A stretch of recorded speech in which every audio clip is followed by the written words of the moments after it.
CBN Diário, ZYJ 753, AM 740 kHz, Florianópolis, Santa Catarina.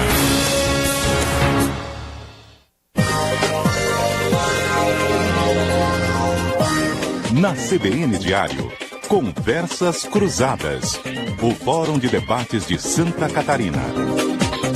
Apresentação, Renato Igor. Muito boa tarde, obrigado pela sua atenção. Esse é o Conversas Cruzadas aqui na CBN Diário. Boa tarde para você que está aqui conosco também no Facebook, acompanhando ao vivo, com imagem, com som. O nosso Conversas também no perfil da CBN Diário, na rede social, no Facebook. Você sabe que o Conversas Cruzadas tem aí a proposta de sempre trazer assuntos relevantes que impactam aí no nosso dia. Tem assunto mais relevante do que a saúde pública? Difícil, né? É um assunto que permanentemente está aí na ordem do dia, com todas as suas carências aqui no Brasil, no nosso estado também. Mesmo estando nós aqui numa situação diferenciada, com outros tantos estados da federação, nós passamos com muita dificuldade de infraestrutura, de falta de pessoal aqui na rede pública estadual. E nós vamos tratar, né, justamente deste assunto aqui no Conversas Cruzadas, mas, acima de tudo, o pano de fundo para o nosso debate é a formação médica. A qualidade das escolas de medicina hoje, aqui no estado, a abertura de novas escolas, algo que vem acontecendo. Como é que está hoje, né, a condição de trabalho para os médicos? Tenho vários amigos médicos e o que a gente escuta é de muito estresse, né, em função da falta de equipe, falta de enfermeiro, sobrecarga de trabalho, falta de material, enfim. E a carreira desse profissional da área da saúde tão fundamental que é o médico. Hoje nós estamos na companhia do Dr. Nelson Grisar, que é presidente do Conselho Regional de Medicina, também do Dr. Vânio Cardoso Lisboa, presidente do Sindicato dos Médicos aqui em Santa Catarina, o vice-presidente da entidade, Leopoldo Bach, e ainda o Dr. Rafael Cleide Vasconcelos, que é presidente da ACM, Associação Catarinense de Medicina. Você pode participar aqui do programa WhatsApp CBN 991813800. Pessoal, pela factualidade, né, nós temos aí um compromisso com a factualidade. Nós trouxemos ontem aqui a informação, nós estamos na quinta-feira. O salário para os funcionários da SPDM, que é a Sociedade Paulista para o Desenvolvimento da Medicina, que é a organização social contratada pelo Poder Executivo para fazer a gestão, para tocar a operação do SAMU em todo o estado, do Hospital Florianópolis e do Hospital Regional de Araranguá. Pois bem, o salário não pingou na conta até agora. O salário era para ter entrado para os funcionários na última terça-feira. Estamos na quinta-feira e o salário não entrou ainda. O governo já divulgou, né, notas também públicas, notas oficiais, dando conta de que o dinheiro seria repassado hoje. Então, ainda há um clima de muita incerteza, de insatisfação, de insegurança por parte dos funcionários do SAMU, que, claro, né, como qualquer trabalhador, cidadão tem o direito, né, óbvio, de receber o seu salário. E o pessoal está aí trabalhando com muita dignidade, porque não é a primeira vez que isso acontece, e o pessoal jamais cruzou os braços, né? Jamais. Outras categorias você vê aí, não, vamos parar a operação padrão. O SAMU não tem como fazer operação padrão, né? É emergência. É questão aí de 1 minuto, de 2 minutos de diferença aí, é o suficiente para salvar uma vida. Mas enfim, bom, eu vou começar com o Dr. Vânio a respeito desse assunto que aborda muito de perto, né, em função do sindicato, essa condição aí dos trabalhadores do SAMU, que não são efetivos, né, é a contratação CLT, imagino. Quais são os relatos que o senhor tem a respeito dessa situação, doutor, que eu imagino que é bastante séria, né, e atinge, claro, diretamente os trabalhadores e também toda a população que demanda desse serviço que é essencial. Boa tarde. É triste. Boa tarde, Renato. Boa tarde, colegas. É triste ter que escutar novamente a mesma notícia. Ter que escutar novamente a mesma queixa. Saber novamente que o Estado está atrasado com a Sociedade Paulista para o Desenvolvimento da Medicina.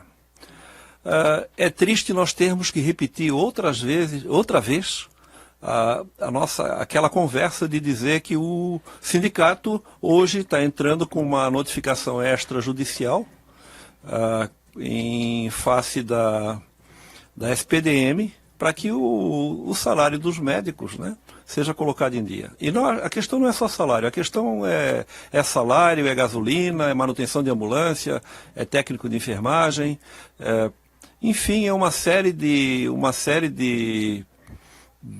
ações que precisam ser realizadas, e o SAMU hoje está entregue a um sistema onde o Estado não repassa o dinheiro e a empresa, que já está com 3 meses atrasado, não tem mais como bancar por conta dela própria todo o serviço que precisa ser desenvolvido. E a gente tem acesso a muita informação de bastidor e tal. O fato é que o contrato da SPDM com o Estado ele termina agora no segundo semestre, né? Em agosto. E aí como é que fica? Como é que fica a situação? Tem um trabalho aí para renovar? Eu me lembro que isso ainda na gestão anterior, na Secretaria da Saúde, né, na gestão do deputado João Paulo Kleinobin, o governo anunciou que iria reduzir a estrutura, não na ponta, mas a estrutura administrativa, né, reduzir o número de centrais, se eu não estou enganado, tipo, reduzir de 10 para 2 ou uma central e tal, para reduzir o custeio da operação. Isso aí não chegou a ser executado ainda, né? A redução das centrais. Não, a intenção era reduzir a quantidade de centrais de regulação. O sindicato entende, e isso não só a opinião do sindicato, mas dos próprios colegas que trabalham no SAMU, que regula melhor quem conhece a cidade, quem conhece o local onde está acontecendo o evento, o fato, a emergência. Essa pessoa que conhece aquela região vai regular melhor do que uma pessoa vai regular de Joinville, de Florianópolis, ou de uma outra cidade do estado que está acontecendo, sei lá em São Miguel, ou São Lourenço, ou qualquer outra cidade do estado. Uhum. O que nós alertamos também, e é um fato importante que precisa ser denunciado à comunidade, é que o médico que trabalha na ambulância do SAMU, ele está há 4 anos sem receber qualquer reajuste. Mas nem a reposição da inflação? Nem a reposição da inflação. Tanto os motoristas, os técnicos de enfermagem, os enfermeiros que compõem serviço, que integram aquele serviço, todos eles receberam seu reajuste e o médico não recebeu. O sindicato entrou com um dissídio coletivo na Justiça do Trabalho para que pelo menos fosse aplicado a inflação para esses médicos, mas sem falar mal da justiça, né? Todos conhecem a nossa justiça. Né? O processo simplesmente não seguiu adiante por falta de informação. Bom, a gente sabe da dificuldade financeira, enfim, agora a reposição da inflação é o mínimo que se espera, né? Ainda falando sobre SAMU, a gente já vai falar aí da questão aí da formação do médico, enfim, e agradeço a gentileza dos senhores pelo fato de eu ter mudado um pouquinho a pauta em função da factualidade. Queria saber a opinião dos senhores a respeito desse modelo, que muito se defende, né, o modelo de organização social, porque esta é a defesa, né, de quem argumenta a favor, de que não, que traz mais agilidade, que o trabalhador se não funcionou, troca, que é mais fácil, o mesmo não acontece com o estatutário, né, com aquele que é concursado, que você consegue agilidade, redução de preço e aumentar o número de atendimento. Bom, pelo Brasil todo, Rio de Janeiro, nós tivemos aí casos de hospitais administrados por organizações sociais, uma picaretagem sem fim, né? Tem gente presa, inclusive. Na teoria é muito bonito. Está funcionando bem? Boa tarde, Renato. Boa tarde, colegas. Boa tarde, ouvintes do CBN Diário. Em relação a essa questão de organizações sociais, eu diria que é um tipo de procedimento que foi realizado pelos governos executivos de diversas esferas, que é bastante controverso, como o Renato acabou de dizer, né? Existem algumas organizações sociais que são exemplos bem-sucedidos. Sim. Eu cito um caso, que é o da FAES, né? Sim. Que gerencia a organização na qual eu trabalho, o CEPOM e também o EMOSC, né?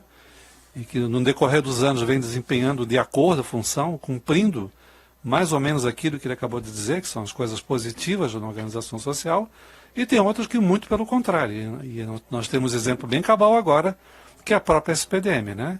Que nessa negociação que o Dr. Vânio acabou de falar, que acabou gerando uma questão de dissídio coletivo, simplesmente fechou as portas para qualquer tipo de negociação conosco, que foi sempre elusiva, e simplesmente não tem interesse real em resolver o problema.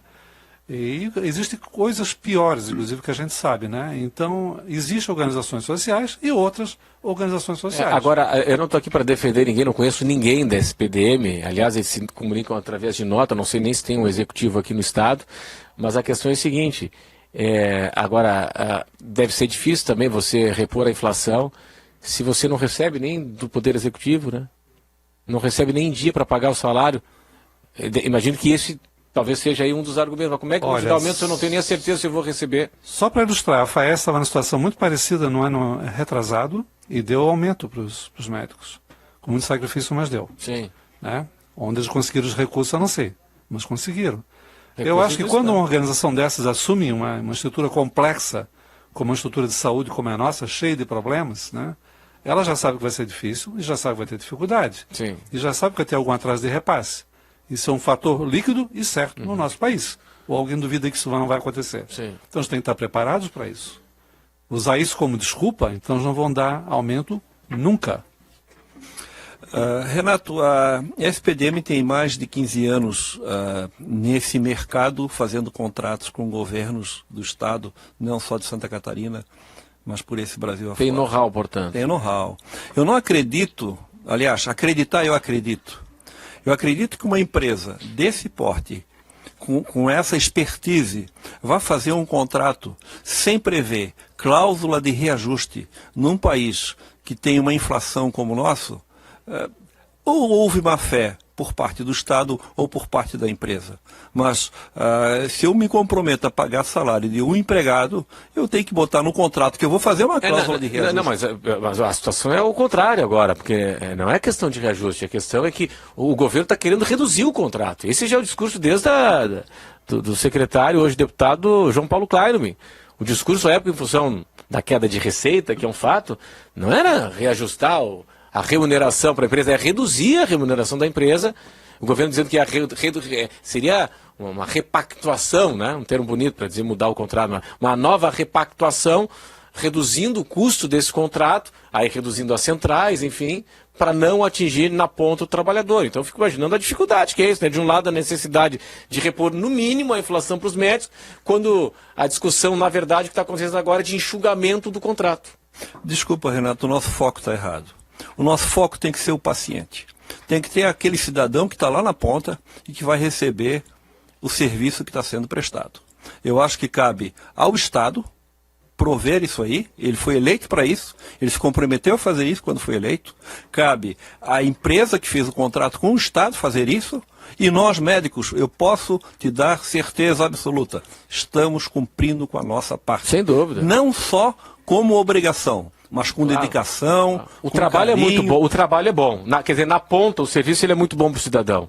Né? Esse é um fato importante. Ainda falando desse tema, doutor, o senhor acha que esse é o modelo? O Estado alega, o Estado e o Poder Público, de uma forma geral, quando contrata, né, uma organização social, que, não, mas se você faz por concurso público fica mais caro, tem muita licença aí de afastamento e tal, perde-se agilidade nas contratações de suprimentos, de equipamentos e por aí vai. Pode dar certo, está dando certo, qual é a sua opinião? Bom, boa tarde. Boa tarde. Boa tarde, Renato, boa tarde aos ouvintes, né? Em nome da Associação Catarinense de Medicina, agradecemos aí o espaço de poder estar aqui debatendo o seu programa. Nós, como entidades médicas, ACM, Conselho, Sindicato, nós já sentamos várias vezes para estudar o modelo proposto das organizações sociais. Foi o plano veio do final dos últimos anos aí, nos anos 90. E o que concluímos a princípio é que para o cidadão na ponta ele quer o serviço entregue, mas é evidente que a atividade, né, que o Estado ele como ordenador, ele tem que fazer esse serviço chegar na ponta. Ele pode colocar um intermediário que vai ter mais agilidade do ponto de vista administrativo, pode, mas aí ele vai ter que criar o expertise de fazer exatamente a gestão daquele contrato. Né? Então, esse não é uma conta que vai sair de graça, ou seja, que o Estado simplesmente vai delegar para a empresa e a empresa simplesmente vai resolver os problemas do Estado e ele não vai mais ter que se preocupar com aquilo. Né? Então, existe a necessidade de se criar uma expertise da gestão de contratos com as OS. Hoje, são 13 hospitais públicos, São 5 hospitais administrados em regime de organização social. Esse governo, tanto na primeira gestão, ele foi enfático em dizer que havia um compromisso, sim, em repassar as unidades hospitalares para as organizações sociais. Houve um impacto muito grande no Hospital Florianópolis, né? Essa negociação não andou e a gente viu que ela tinha um peso social, o controle social foi muito pesado em cima dessa negociação, apesar de já existir outras, né? Que é o Hans Dieter e a própria FAES e CEPOM, que já funcionavam e davam resultados. Então, assim, a princípio imaginar que você vai passar para uma empresa a administração, né, de um recurso importante, hoje praticamente metade da folha, metade dos recursos da Secretaria hoje são gastos nas unidades próprias, e o que se reclama, a outra parte, é que os outros 70%, né, na verdade, dos leitos hospitalares estão na rede que tem que dividir o restante dos recursos, né? E para tocar todas as iniciativas, todos os programas, toda a epidemiologia e tal.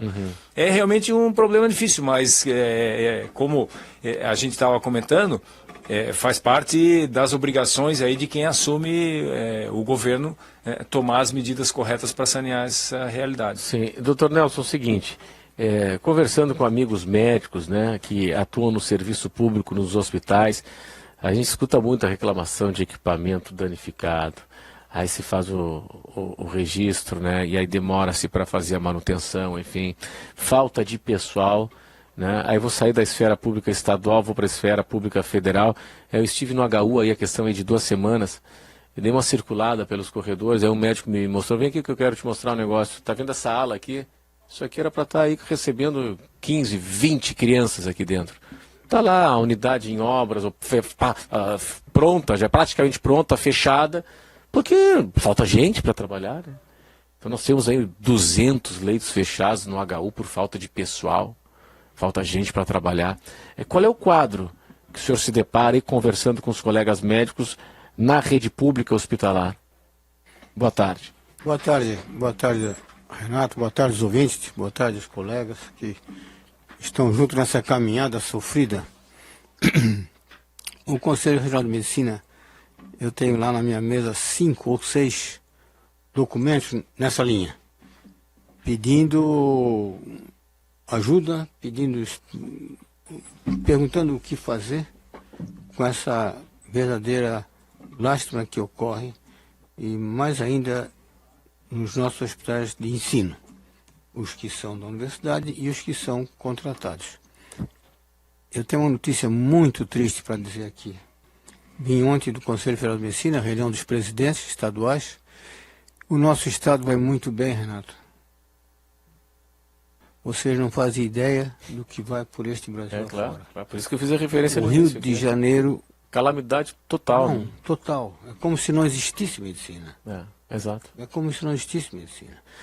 Então nós temos aqui, somos todos conhecidos, amigos, secretário, colega fraterno, outro secretário, ex-aluno, os deputados de famílias conhecidas, enfim. Eu tinha um amigo que diz assim, mas não tem ninguém contra. Se não tem ninguém contra, é por isso que não vai para frente. Não tem ninguém contra, precisa ter muita gente contra. E o que é que está contra? É a questão de que o paciente não tem recurso, não tem atendimento. Você imagina o que vai ser o rescaldo depois desta enchente. Doenças de pele, lesões graves, pneumonias. Óbito acho que não houve ainda, não tem notícia. Não houve óbito. Graças a Deus não houve óbito ainda e se Deus quiser não haverá. E vivemos atrás de estatísticas. Vamos fazer, mas vamos fazer quando? Esses rios estão aí desde que o mundo é mundo. Sim. Entende? Sempre encheram, sempre esvaziaram. E todo ano perdemos vidas, patrimônios, saúde. Então é uma lástima grande que o nobre amigo viu no Hospital Universitário. É uma lástima para o ensino, porque é lá que nós aprendemos medicina. Nos hospitais do Estado, lamento dizer, não gostaria que fosse assim, sobretudo na maternidade Carmela Dutra, meu querido lugar de trabalho de mais de 40 anos, realmente nós estamos com dificuldade. Hoje nós temos hospitais de escola aqui em Florianópolis, em quais unidades? Nós temos o HU, que é chamado universitário. Sim. Os outros são contratados, no Celso Ramos, no Regional, no Cardiologia, um pouco no Caridade. Pois é, e aí, doutor, eu lhe pergunto o seguinte, é um desafio enorme na medida em que o residente está lá fazendo complementando a sua formação e tal, a sua especialização, e é um ambiente de pressão porque a porta está aberta, são hospitais de porta aberta, e tem a demanda, né, por esse atendimento, só que é um hospital que tem a responsabilidade de escola também, né? É possível conciliar, a coisa vai mais ou menos bem ou se perde qualidade nessa questão? Porque ao mesmo tempo que você tem que ensinar, ele aprende no campo de batalha, né? na trincheira mesmo. Mas se perde qualidade nessa formação ou não, em função de toda a demanda e dificuldade? É realmente estranho a resposta, porque se ganha qualidade naquilo que é extrema urgência, se perde qualidade naquilo que nós chamamos de acadêmico, naquilo que é acompanhamento de paciente de longa duração, de diagnóstico difícil, entende? Então se pretende dizer que o aluno tem que trabalhar no ambulatório que resolve 90%, mas e quando vem as doenças graves, aonde a medicina é insuperável, não tem ninguém que resolva doença grave a não ser a medicina, né? Porque, afinal de contas, o cuidado primário é bastante primário, como ele já diz, né? Então nós perdemos campo de trabalho para ensinar a complexidade da medicina, né? O doente crônico. E não é só do ponto de vista físico, é do ponto de vista psicológico, do ponto de vista humanitário, do ponto de vista da mortalidade, do sofrimento, né? Como é que nós vamos... O sofrimento na emergência é o sofrimento na enfermaria de longa duração com paciente terminal é outro tipo de sofrimento. E nós temos que formar um médico que saiba tudo isso, né? O que a gente escuta muito é o seguinte, a gente não vê muito, eu confesso que são raras as reclamações da qualidade do atendimento, é muito raro, eu não me lembro. A pessoa reclama de não conseguir o atendimento, agora quando consegue o atendimento, é só elogio que a gente escuta, né? É o que eu quis da qualidade dizer, e tal. É o que eu quis dizer, a superação, quis dizer, mas não disse, vou dizer agora, a superação começa com os internos, que são os alunos dos últimos 2 semestres. Sim. E depois passa para o residente. A superação dessas pessoas entusiasmadas por aprender medicina, entusiasmadas por acolher as pessoas, é que dá esse pano de fundo maravilhoso que é o atendimento humanizado, e é onde ele enxerta atendimento técnico. E o atendimento técnico, às vezes, o paciente não percebe bem que está ainda incompleto, porque a internação se prolonga. O que pode ser feito hoje quinta, vai acabar sendo feito segunda. Só que de quinta a segunda, quanta coisa acontece. Bom, pessoal, para daqui a pouco, depois do intervalo, ainda falando da formação do médico, um assunto que eu quero insistir com os senhores, é o seguinte... Hoje o corpo humano não está muito fatiado, hein? Você vai num ortopedista, ele vai dizer, não, mas eu só cuido de mão, outro só cuida de ombro, outro só cuida de pé. Antigamente você tinha mais a figura, né, do médico, do clínico geral e tal. E hoje parece que o cidadão ele tem que procurar o cara do tornozelo, o cara do cotovelo, o cara do pescoço, do ombro, enfim.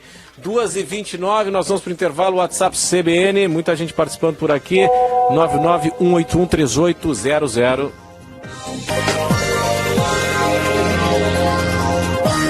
Na CBN Diário, Conversas Cruzadas, o Fórum de Debates de Santa Catarina. Apresentação, Renato Igor.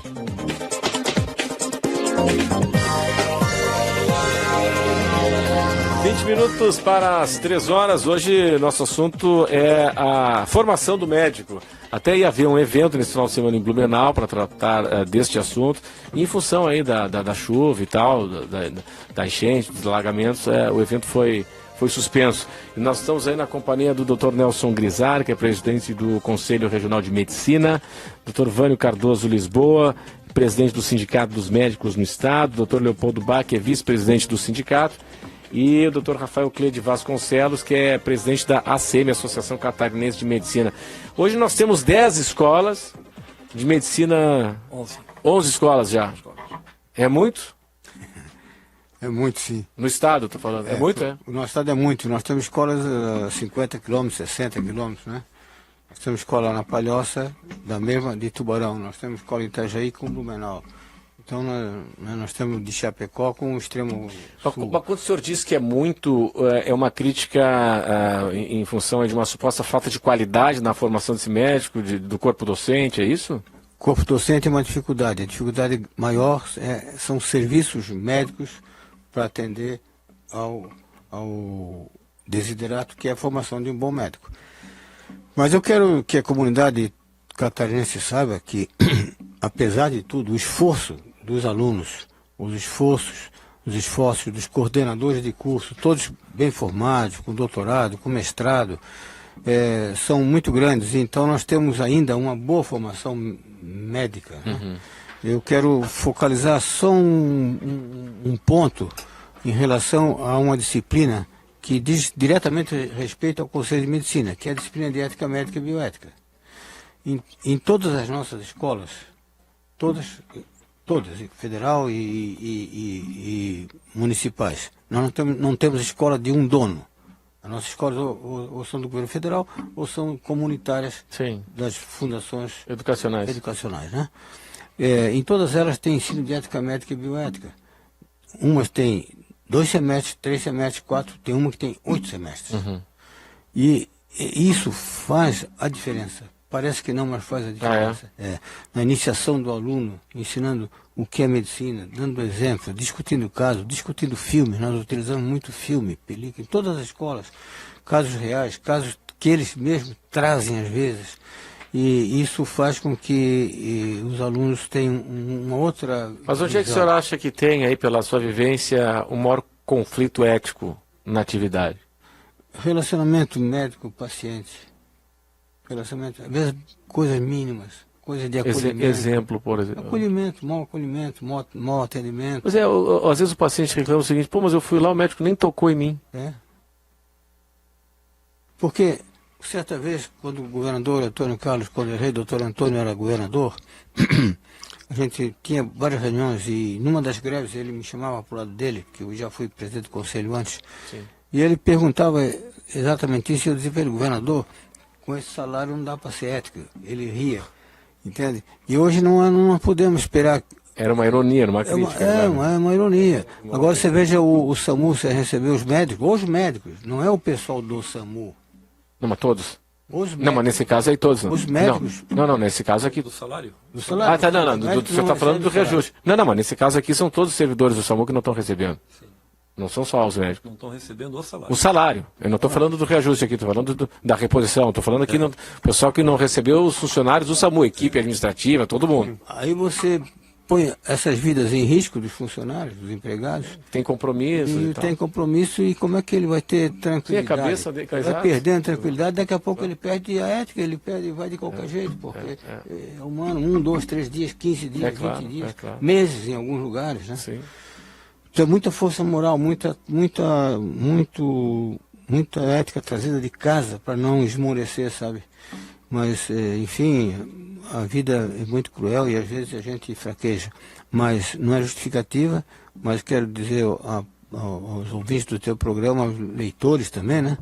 Que, afinal, o ensino é bom, o ensino é de bom para melhor. Nós temos boas qualificações no ENAD, nível 4. Nós temos muita aprovação dos nossos ex-alunos em residências médicas. Eles passam nos maiores programas, passam em mais de um programa. Nós vemos um aluno formado em Joaçaba, que é residente de Capinzal, e que passa em 3 residências para neurocirurgia. Não pode ser que as 3 residências, Porto Alegre e Rio São Paulo, estejam ruins. É claro que ele tem capacidade. Tem capacidade, né? Sim. Agora, doutor Rafael, é o seguinte, a gente estava comentando agora há pouco no intervalo, né? O doutor Lisboa, a questão do diagnóstico. Né? Antigamente o médico tocava no... Quer dizer, deve continuar hoje assim, mas enfim, a forma de diagnóstico tocava no paciente, era a aferição da temperatura, um parcial de urina e estava resolvida a questão no diagnóstico. Hoje o paciente, se não sair do consultório com um monte de solicitação, requisição de exame, parece que tem uma frustração, né? Os custos do setor, sem dúvida, eles são assustadores. É uma inflação, né, que a gente considera, então a inflação em saúde ou a inflação médica, ela realmente é Ela é mais alta que os índices normais da economia, os índices que acompanham serviços e produtos.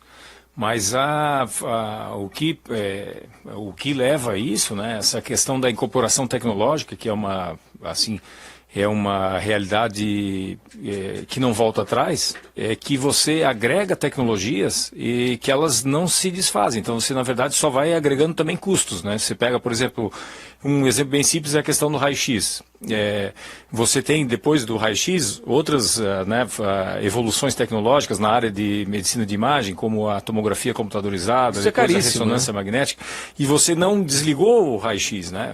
O raio-x continua funcionando, e aí do raio-x você não tem certeza do diagnóstico, evolui para uma tomografia, evolui para uma ressonância, o que, na verdade, faz com que a gente, em algumas áreas, a gente consiga realmente trabalhar melhores diagnósticos, principalmente nessas áreas de maior complexidade, mas que no geral aumenta demais o custo do setor e assim começa a haver realmente a medicina mal feita, né? Não é uma realidade muito comum no nosso estado. Eu acho que é importante frisar isso que o Dr. Nelson comentou. Santa Catarina realmente é uma ilha de exceção, então imagina que, para quem está insatisfeito, imagina que poderia, né, ainda ser muito pior. Quer dizer, se a gente não se atentar, a gente pode chegar realmente num cenário ainda pior. E é para isso que a gente tem que trabalhar sempre assim, puxando para cima, né? Eu digo sempre mirando os melhores exemplos.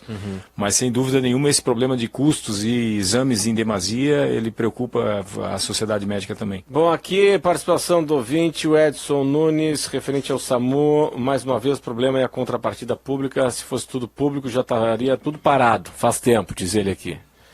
Já precisei, o atendimento é fantástico. Está dizendo aqui o Edson Nunes. O Acélio no Cobrasol diz o seguinte: lamentamos pelo Brasil e concentramos aí nossa força na saúde emocional para interpretarmos as desordens para fora, com cuidado para não transferir para dentro. Está aí o Acélio no Cobrasol, daqui a pouco o Dinho nos ingleses.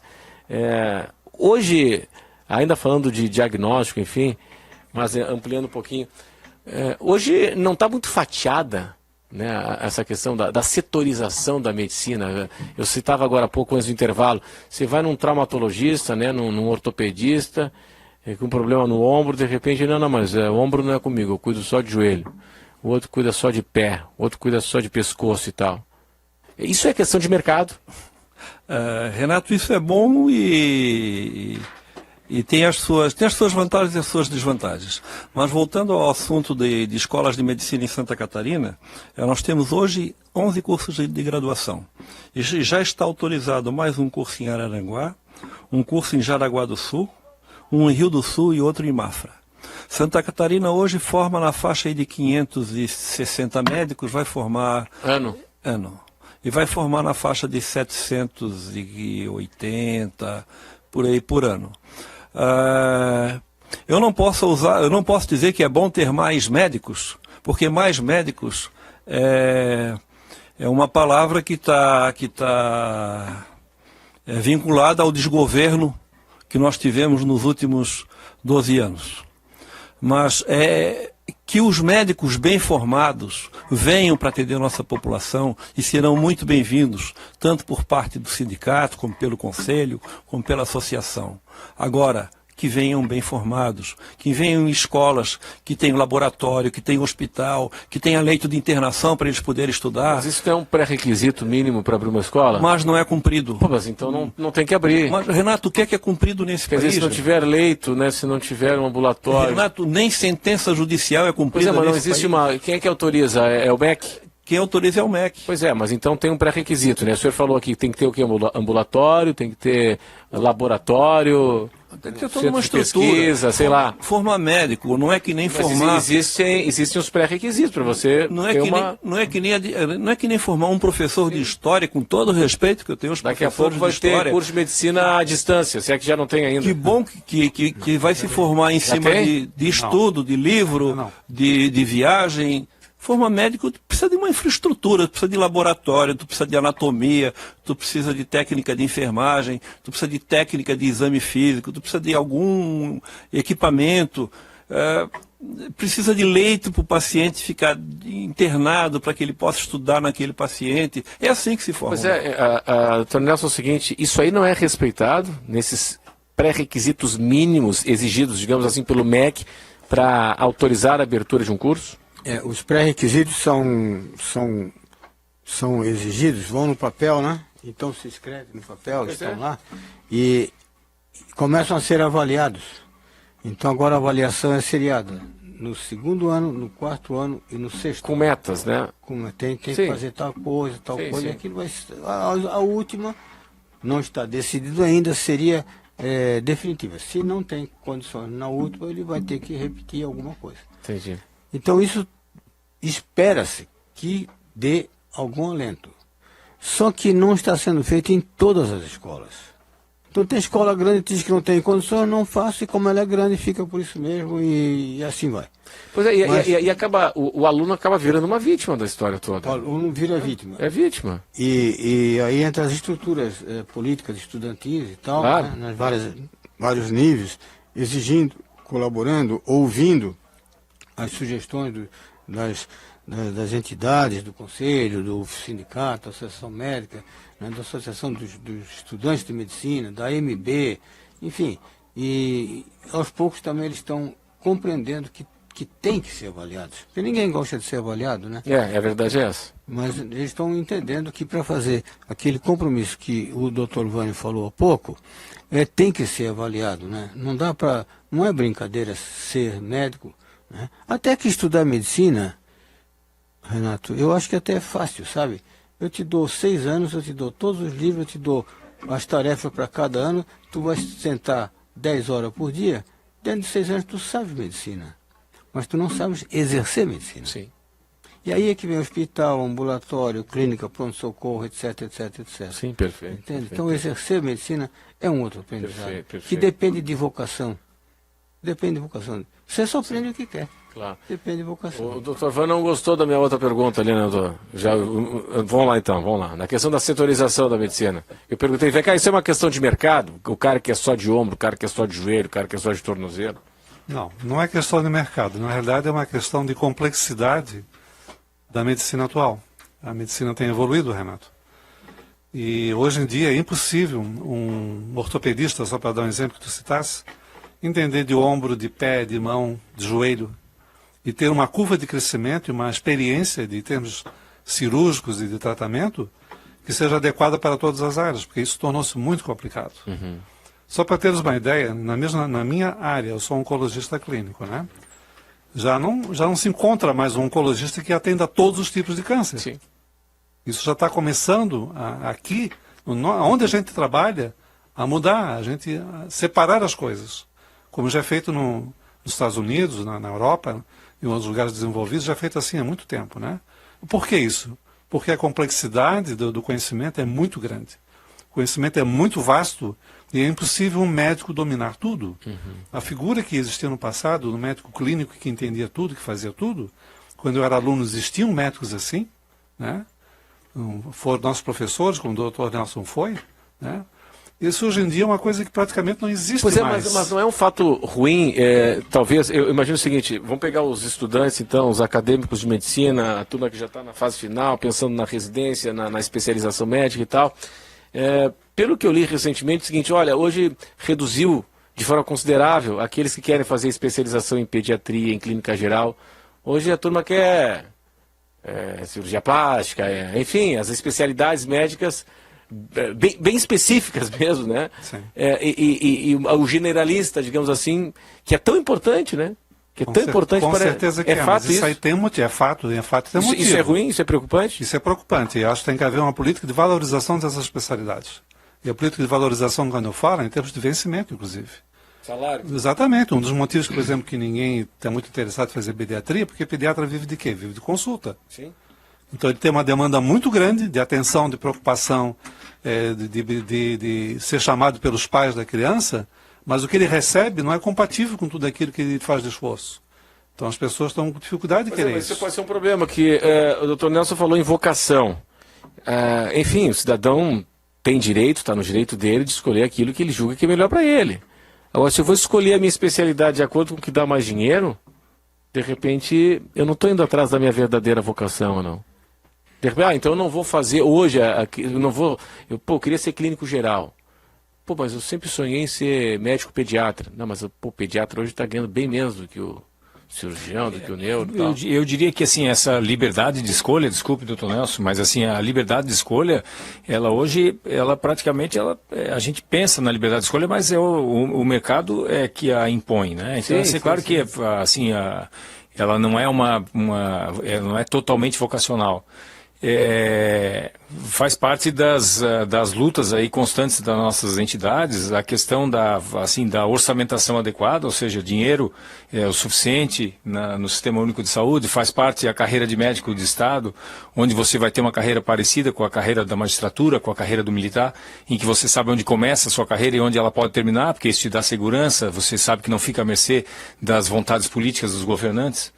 A gente fala em informação de qualidade, então quer dizer, as nossas bandeiras, elas se repetem, entra governo, sai governo, e a gente fala as mesmas coisas, mas isso influencia realmente na questão da escolha do mercado e como isso reflete na sociedade. Claro, muita gente participando aqui, o Dinho nos ingleses, ele diz o seguinte, olha, engraçado, né, você não vê reclamação de salário atrasado, falta de equipamentos, ele fala aqui nos tribunais, no Ministério Público, no Tribunal de Contas da União, na Assembleia, no Congresso Nacional. Será por quê?